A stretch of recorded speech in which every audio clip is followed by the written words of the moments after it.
안녕하세요. 대단히 반갑습니다. 축사 조앤 롤링 2.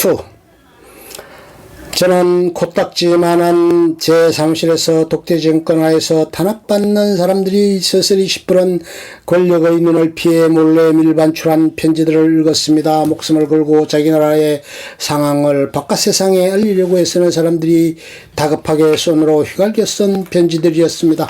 저는 흔적도 없이 사라져버린 사람들의 사진을 보았는데 이 사진들은 실종된 사람들의 가족과 친구들이 절박한 심정으로 저희에게 보낸 사진이었습니다. 저는 끔찍한 고문을 당한 사람들의 정언도 읽었고 고문이 남긴 상처를 찍은 사진도 보았습니다.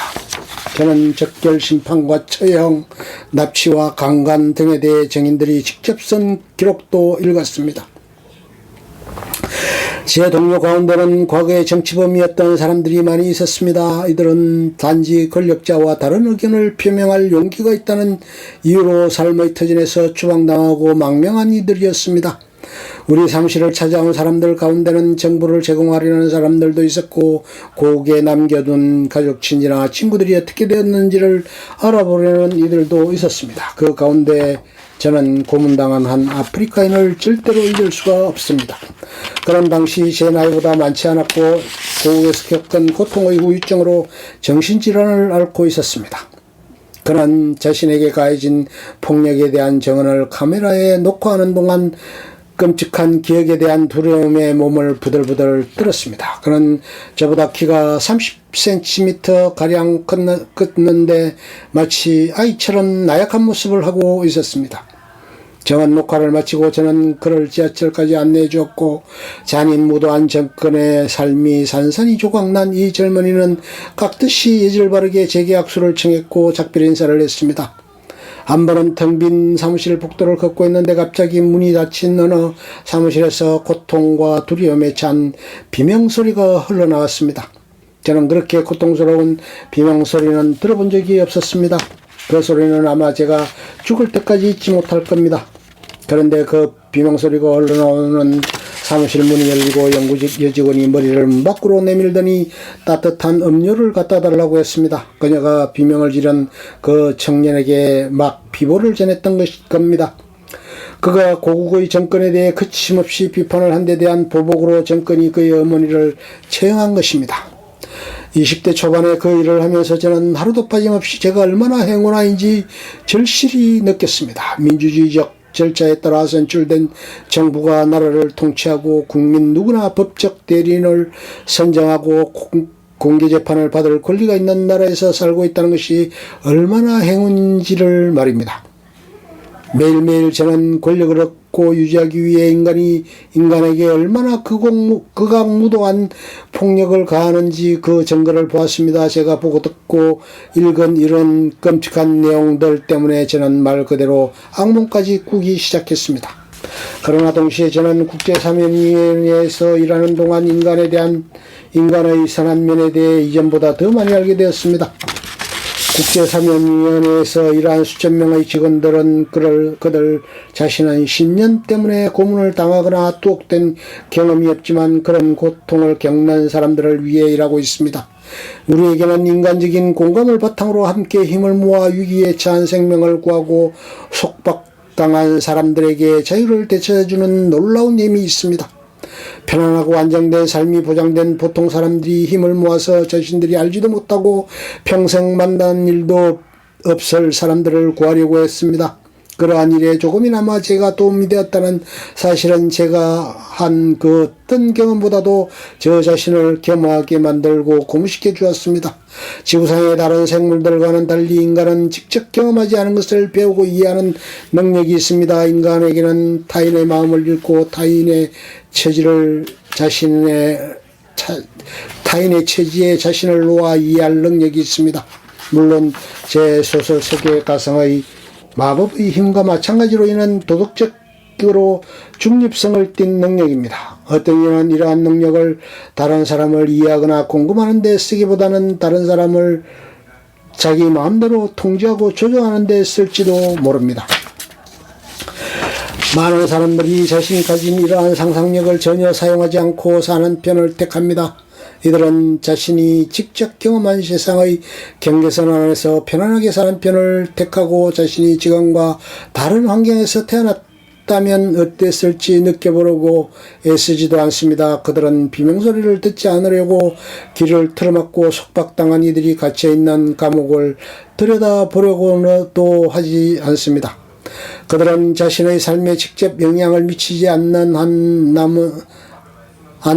남의 고통에는 관심을 기울이지 않고 마음의 문을 닫아버립니다. 그들은 무슨 일이 일어나고 있는지 알려고도 하지 않습니다. 그렇게 살 수 있다면 얼마나 좋을까. 부럽다가도 그런 사람들이라고 해서 저보다 악몽에 덜 시달리는 것은 아니라는 생각을 하면 부럽다는 생각이 사라집니다. 그렇게 자기만의 협소한 공간 안에서 살다 보면 정신적인 광장공포증에 시달리게 되고 이 정세로 인해 나름대로 엄청난 공포감을 느끼게 됩니다. 상상하지 않고 살려고 해서는 사람들은 더 많은 괴물을 만나게 됩니다. 그리고 그런 사람들은 더 큰 두려움에 시달립니다. 타인과의 공감을 거부하는 행위는 진짜 괴물들이 힘을 휘두를 능력을 갖게 만듭니다. 우리가 스스로 악을 행하지는 않아도 악이 행해지는 상황을 외면하면 악의 공모자나 다를 바 없습니다.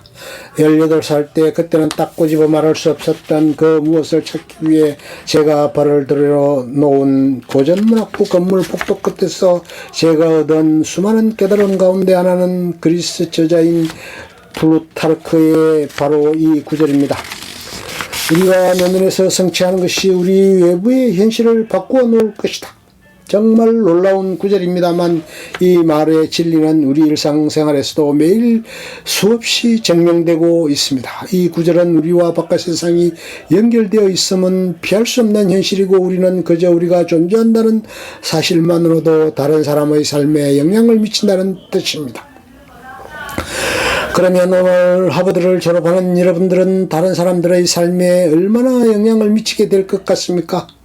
여러분은 탁월한 지적 능력을 지녔고 성실하며 훌륭한 교육을 받았기 때문에 남다른 위치에 서 있고 따라서 여러분이 짊어진 책임도 남다르다고 봅니다.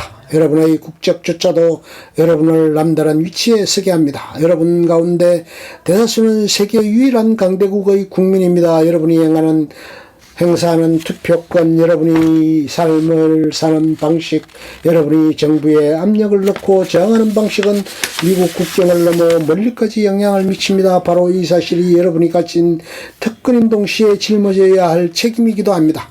여러분께서 여러분의 위치와 영향력을 바탕으로 힘없는 사람들을 돕는 길을 선택한다면 여러분께서 힘있는 사람들뿐만 아니라 힘없는 사람들과 자신을 동일시하겠다는 선택을 한다면 여러분께서 여러분만큼 혜택을 받지 못한 사람들의 삶을 이해할 수 있는 상상력을 지녔다면 여러분의 가족뿐만 아니라 여러분의 도움으로 더욱 나은 삶을 살게 된 수많은 사람들이 여러분께서 존재한다는 사실에 감사하고 여러분을 자랑스러워할 것입니다. 세상을 바꾸는데 마법은 필요 없습니다. 우리는 마음속의 힘이 세상을 바꿀 힘을 지니고 있습니다. 우리는 더 나은 세상을 상상할 수 있는 힘을 지녔습니다.